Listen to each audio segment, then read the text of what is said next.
ꯇꯥꯕꯤꯔꯤꯕꯁꯤꯡꯕꯨ ꯏꯀꯥꯏ ꯈꯨꯝꯅꯖꯕꯒ ꯂꯣꯏꯅꯅ ꯂꯧꯕꯤꯔꯁꯤ ꯉꯁꯤ ꯑꯣꯛꯇꯣꯕꯔꯒꯤ ꯇꯥꯡ 1 ꯏꯪ ꯀꯨꯝꯖꯥ 2012 ꯏꯔꯥꯏ ꯅꯨꯃꯤꯠꯀꯤ ꯈꯣꯝꯖꯤꯟꯕ ꯄꯥꯎ ꯃ꯭ꯌꯥꯟꯃꯥꯔꯒꯤ ꯃꯤꯑꯣꯏ 13 ꯐꯦꯛ आधार कार्ड पाइबा वीर तिकंदरजीत इंटरनेशनल एयरपोर्ट इम्फालदा फाखरे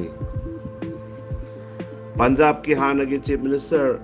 captain Amarinder Singh home minister Amit Shah का उनखरे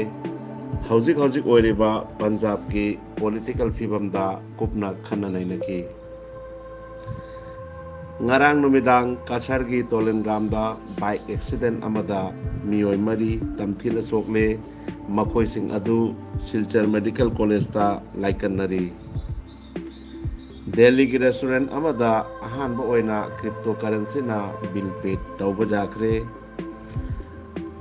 Assam ki ngarang ki cabinet meeting da lupa crore chatret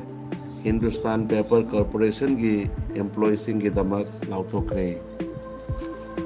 Silchar amasung Dibrugarh Municipal Board pu Municipal Corporation da onthoklegani haikre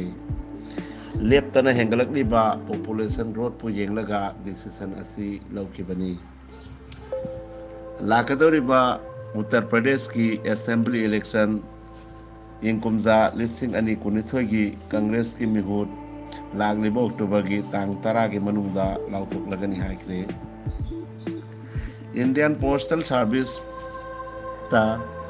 10 pass singi thabak laugadori Gramin Dak Sevak hairiba post asigi damak advertisement thoklagani haina cherola mana khangali feedback channel na